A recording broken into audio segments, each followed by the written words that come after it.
Sur Africa 24, l'African Union Journal vous est présenté par Afreximbank.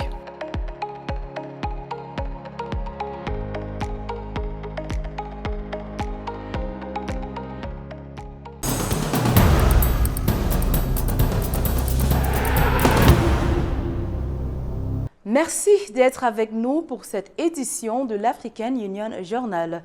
Pour cette édition, mesdames, messieurs, focus sur un enjeu vital pour le continent, la sécurité et la disponibilité durable de l'eau.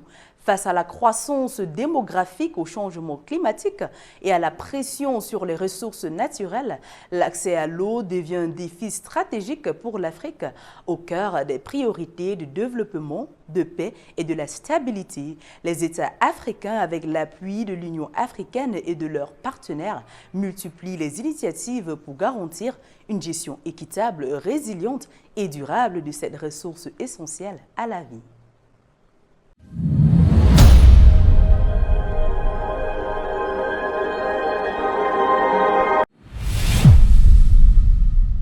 Le Sénégal, menant un effort diplomatique intense, a accueilli une réunion préparatoire cruciale de l'ONU sur l'eau.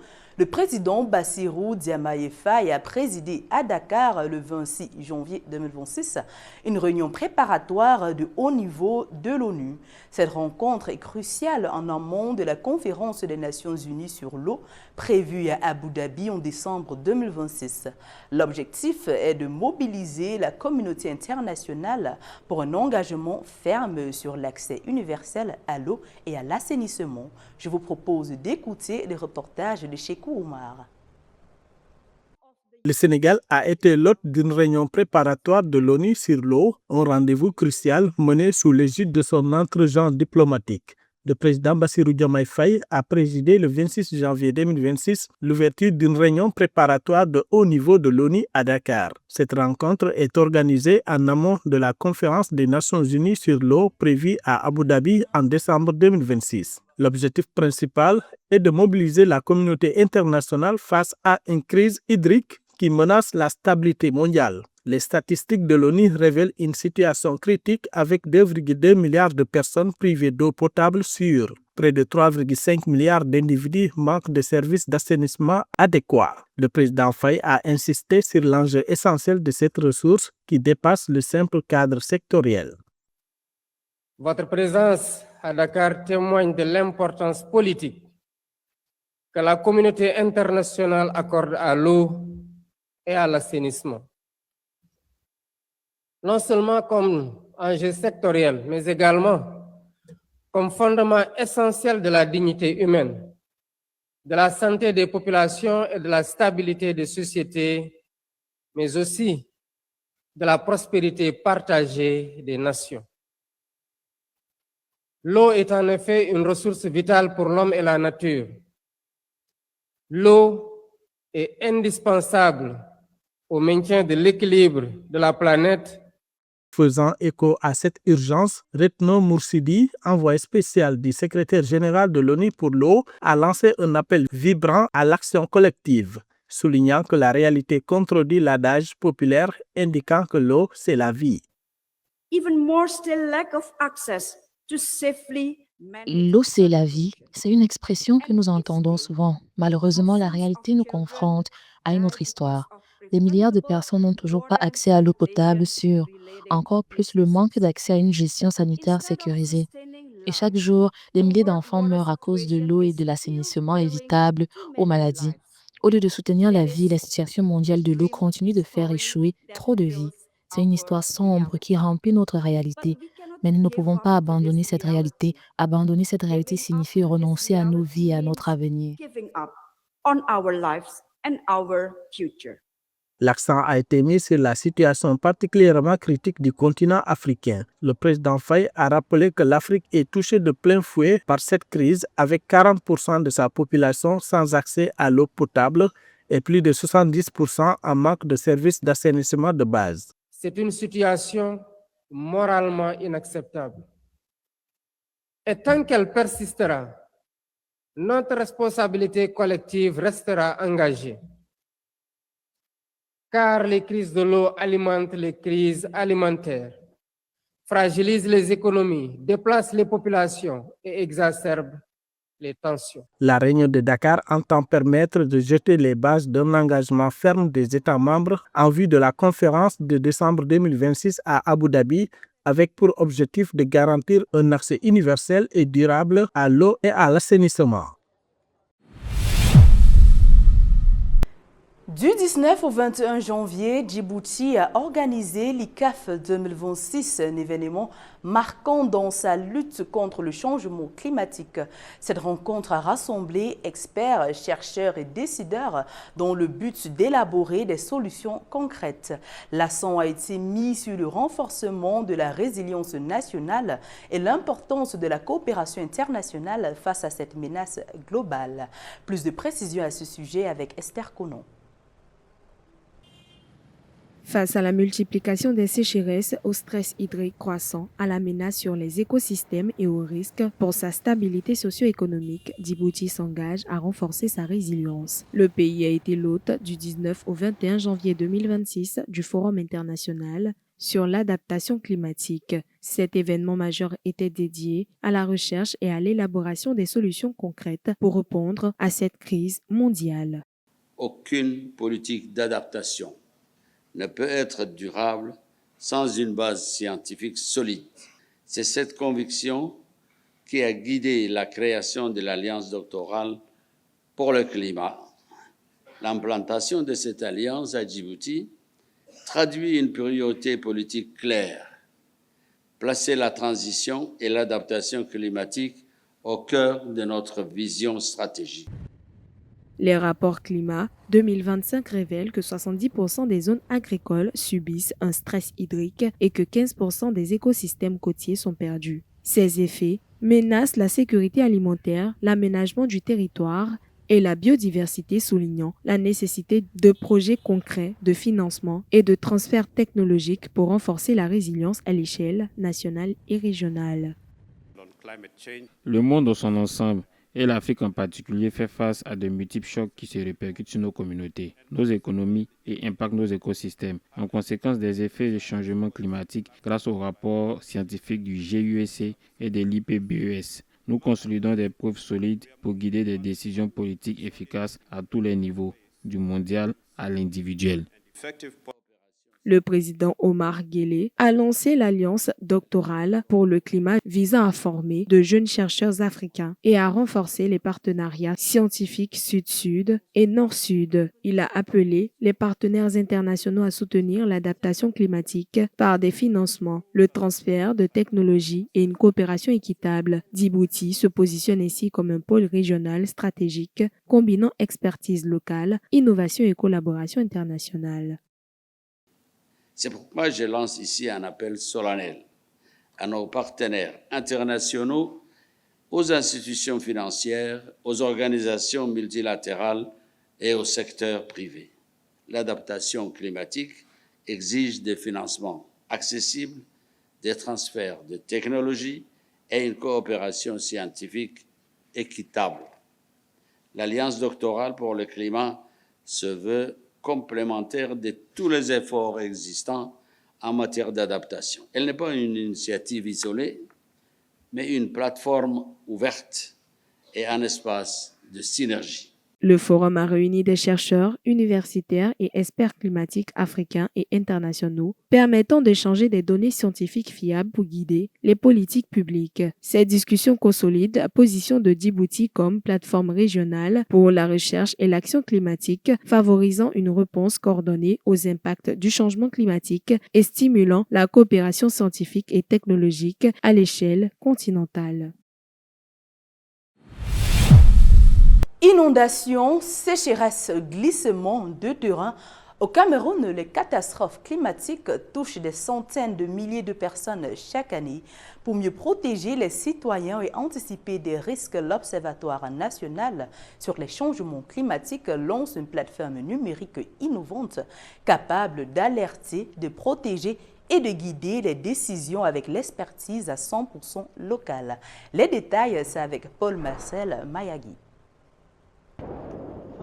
Sécheresse, inondations, températures extrêmes ou encore élévation du niveau de la mer, le Cameroun est confronté à des défis climatiques majeurs. Entre 2019 et 2024, plus de 311 000 personnes ont été affectées par des catastrophes liées au climat. Ces événements ont causé 121 décès et la destruction de près de 50 000 hectares de cultures, aggravant ainsi les vulnérabilités socio-économiques selon l'Observatoire national sur les changements climatiques. Pour mieux anticiper ces aléas et limiter leur impact, l'Observatoire national sur les changements climatiques a lancé le 14 janvier 2026 une plateforme numérique de suivi des risques climatiques destinée à renforcer l'alerte précoce, la protection des populations et la réduction des pertes économiques. L'idée est ici de mettre en place un outil de suivi en temps réel qui va permettre de catégoriser ces différents aléas, les classer, type de sécheresse, type d'inondation, afin d'offrir un outil qui permettra d'aider à la prise de décision, de se positionner au niveau de la compréhension de ces aléas-là, mais également de savoir quand est-ce que nous avons une survenue de ces différents aléas. Donc, sur le plan stratégique, c'est un outil qui vient aider aujourd'hui la résilience de tous les secteurs d'activité, notamment les secteurs de l'agriculture, les secteurs des travaux publics, tous les secteurs qui sont impactés par ces différents changements-là. C'est une plateforme qui vient aider vraiment à la prise de décision et accompagner les différents sectoriels à se positionner. Développée localement, la nouvelle plateforme climatique de l'ONAC s'inscrit dans la modernisation de la gouvernance climatique du Cameroun en cohérence avec les priorités africaines de résilience dans un pays où les catastrophes liées au climat coûtent près de 250 milliards de francs CFA par an, soit environ 0,5% du PIB. La plateforme repose sur des données multisources telles que l'observation météorologique, l'imagerie satellitaire et les informations de terrain qui sont transformées en indicateurs opérationnels pour l'aide à la décision. L'outil revient à 4 niveaux clés: alerte précoce, planification des investissements, gestion de crise et fiabilité des données scientifiques. Son innovation majeure repose sur l'intégration de l'intelligence artificielle sous supervision humaine afin de garantir la crédibilité et la traçabilité des informations. Nous avons créé un modèle basé sur des réseaux de neurones, des LSTM, qui arrivent à comprendre comment est-ce que l'ensemble des paramètres climatiques varient et à les prédire au fil du temps pour voir comment l'évolution se passe et ainsi se positionner sur le plan proactif et prendre des mesures qui s'adaptent à ces conditions-là. Au-delà de la technologie, le projet met en valeur l'expertise scientifique camerounaise et africaine. Les chercheurs, notamment de l'École nationale supérieure polytechnique de Yaoundé, ont contribué à adapter les modèles climatiques aux réalités locales. Des simulations menées à Douala et à Marouane ont permis de tester la chaîne d'alerte, alors que près de 48% de la ville de Douala demeure exposée au risque d'inondation. Et nous avons fait ces simulations-là pour davantage détecter ces différentes périodes-là. Nous avons couvert tout le mois de toute l'année 2026 et identifié les différentes périodes où on pourrait avoir, où la probabilité d'occurrence de ces inondations sont très élevées. Donc on met déjà ça à la disposition de l'ensemble des populations au niveau des CTD pour qu'ils puissent déjà connaître la période, le lieu et la couverture. Accessible via le site de l'ONAC, la plateforme ambitionne de devenir un outil partagé par les décideurs, les collectivités et les citoyens, renforçant ainsi la résilience du Cameroun face au dérèglement climatique. Mesdames, Messieurs, place à l'actu de nos régions. Cette semaine, privée de voix depuis 80 ans, l'Afrique réclame son siège permanent au Conseil de sécurité de l'ONU. Prise de commandement symbolique à Bakoua, le colonel Aliou Tine prend les rênes de l'ECOMIC en Gambie. Déploiement sur le terrain et l'évaluation urgente, la SADC évalue l'impact des inondations dans le Limpopo. Le 8 janvier 2026 à Bako, le colonel Aliou Tine a succédé au colonel Ndiaye Diouf à la tête de la mission de la CEDEAO pour la Gambie. Dans un contexte sécuritaire régional crucial, il s'est engagé à soutenir des élections apaisées et à collaborer étroitement avec les autorités de l'armée gambienne. La chef de la mission, Miata Lily French, a rappelé le rôle central de l'ECOMIG dans le maintien de la paix et le soutien de la démocratie depuis 2017. Le colonel Diouf a présenté un bilan de son mandat mettant en avant les missions de sécurité, les patrouilles conjointes et l'assistance médicale apportée à plus de 8000 personnes. Cette transition, pleinement soutenue par les commandants de contingent et le quartier général, intervient avant les prochaines élections. Elle illustre l'importance des l'ECOMIG pour le renforcement. Elle illustre l'importance des l'ECOMIG pour le renforcement de la stabilité et de la coopération régionale.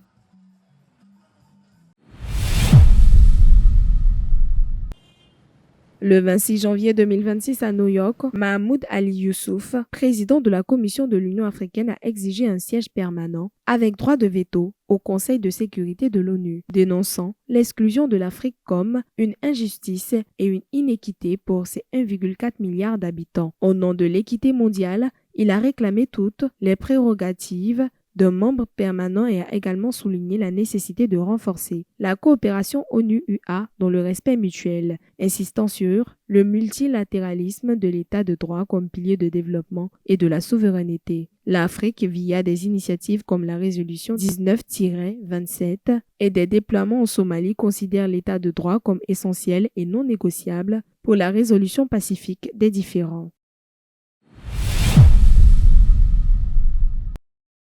Les 25 et 26 janvier 2026, une équipe de la communauté de développement de l'Afrique australe a effectué une mission évaluation des inondations dans la province de Limpopo afin de déterminer les besoins humanitaires prioritaires. Les autorités sud-africaines ont fait état de 41 décès et plus de 3800 foyers touchés dans les provinces de Limpopo et Mpumalanga. Sur le terrain, la mission a constaté des points et routes détruits, des maisons endommagées et un centre d'évacuation tout en analysant l'efficacité de la coordination des interventions locales. Les responsables ont souligné l'urgence d'un soutien pour les populations isolées et sinistrées. Cette visite permettra à la SADC de formuler des recommandations concrètes pour une réponse régionale rapide et ciblée, renforçant la résilience et la sécurité des communautés affectées.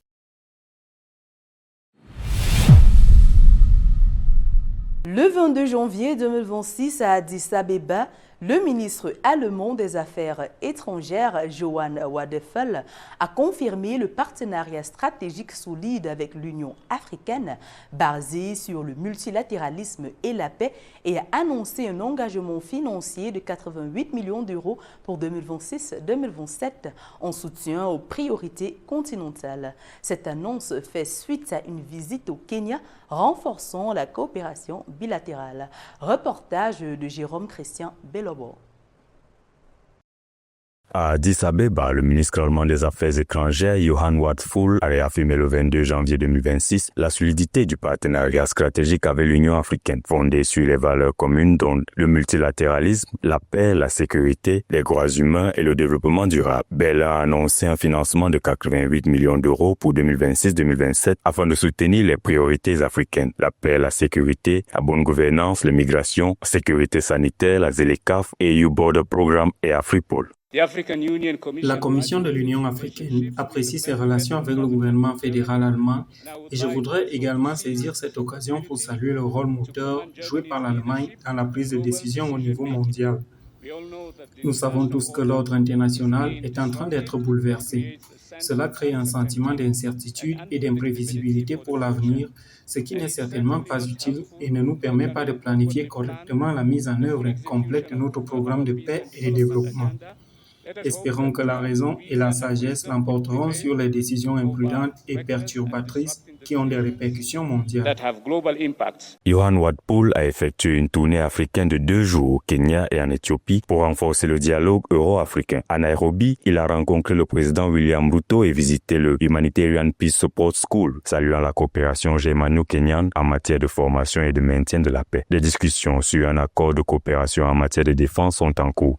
Nous sommes également conscients que des progrès en matière de coopération, en matière de retour sont essentiels. À cet égard, nous estimons qu'il existe encore une marge d'amélioration. Nous continuerons donc à plaider vigoureusement en faveur d'une coopération efficace. Je suis convaincu que, grâce à cet effort commun, nous serons en mesure de mettre en place un partenariat durable et fructueux dans le domaine de la migration et de la mobilité. À Addis Abeba, les discussions ont également abordé les défis sécuritaires régionaux, notamment dans les Grands Lacs et au Soudan, où les hostilités ont des conséquences humanitaires graves. Le président de la Commission de l'Union africaine et le ministre allemand ont réclamé un cessez-le-feu immédiat, un dialogue inclusif et la protection des civils, insistant sur le rôle central des organisations africaines dans la prévention et la gestion des conflits. L'Allemagne joue également un rôle dans le maintien de la paix sur notre continent. Il faut le reconnaître. L'Allemagne préside le groupe de contact et de coordination sur la région des Grands Lacs. Malgré le changement de gouvernement anticonstitutionnel, l'Allemagne a maintenu sa coopération avec les pays du Sahel, le Mali, le Burkina Faso et le Niger. Le gouvernement allemand soutient également le programme frontalier de l'Union africaine et Afripol. L'Allemagne a également été le moteur du pacte du G20 avec l'Afrique, un programme très important visant à mobiliser les capitaux privés pour l'investissement et la création d'emplois sur notre continent. Pour l'Allemagne, ce partenariat va au-delà de l'aide. Il vise à promouvoir le multilatéralisme et l'ordre international fondé sur des règles tout en soutenant l'intégration africaine, notamment dans la ZLECAf. L'Afrique y voit un appui financier et institutionnel clé pour ses initiatives et accroît sa représentation dans les institutions mondiales, notamment par la réforme du Conseil de sécurité de l'ONU.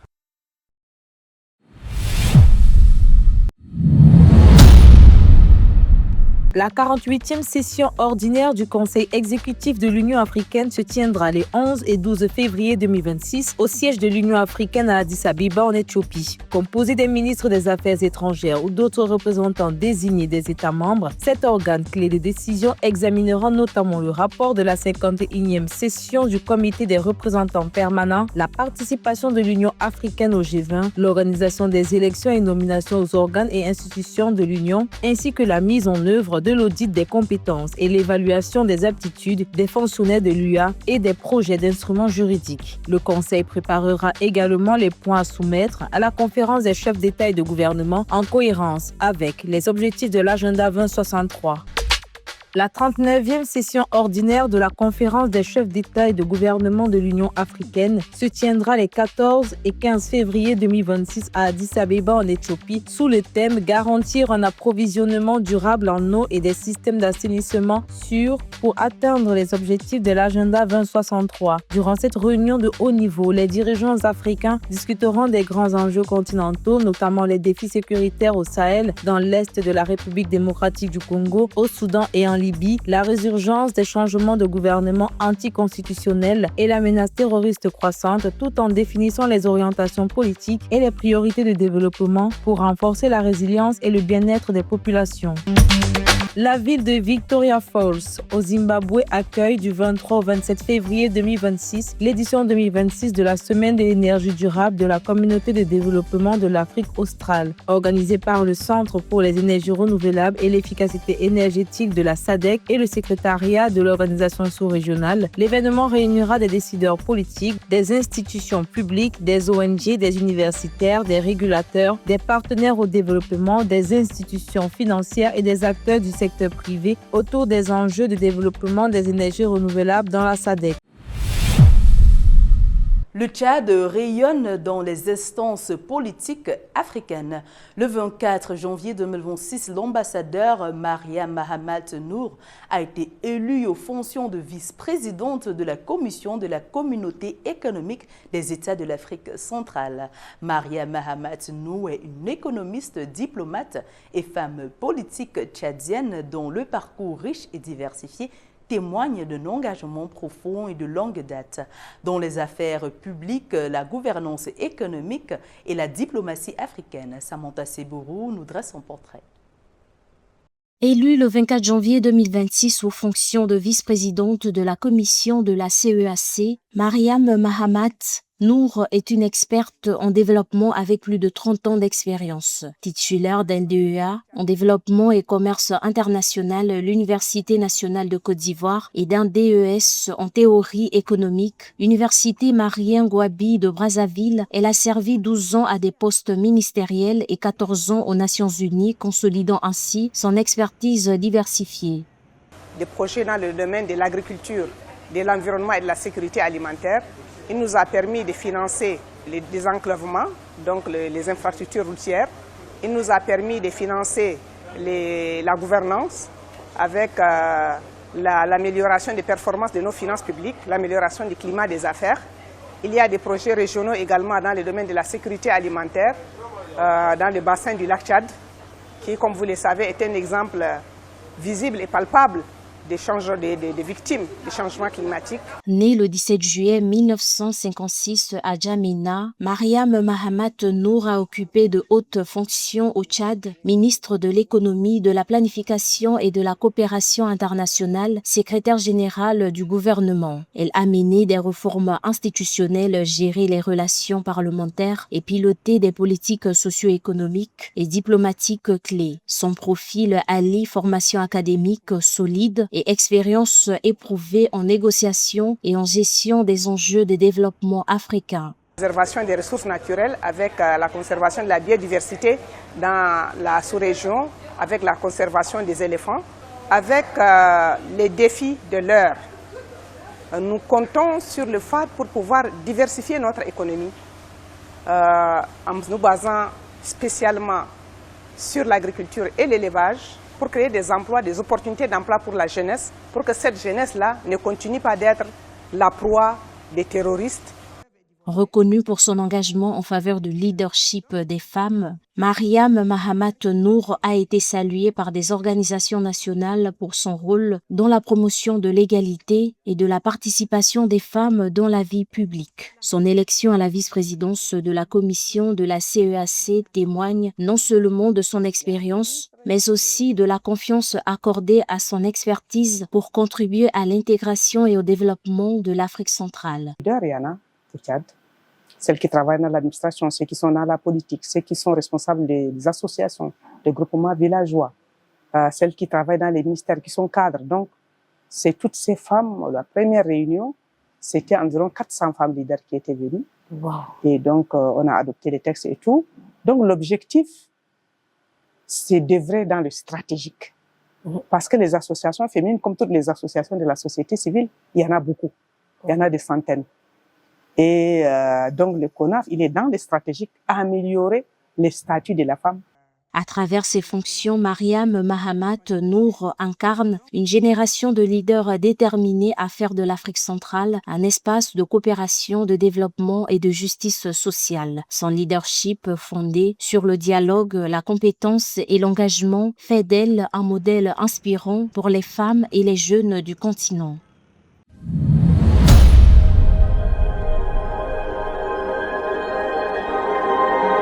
C'est ainsi que s'achève ce journal de l'Union africaine consacré à la sécurité et à la disponibilité durable de l'eau.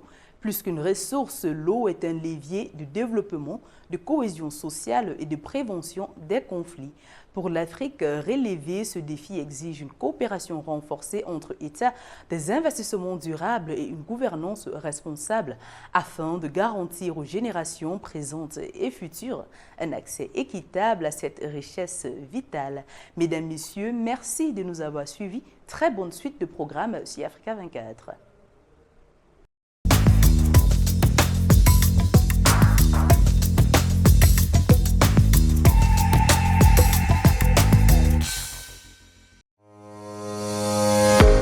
Sur Africa 24, l'African Union Journal vous est présenté par Afreximbank.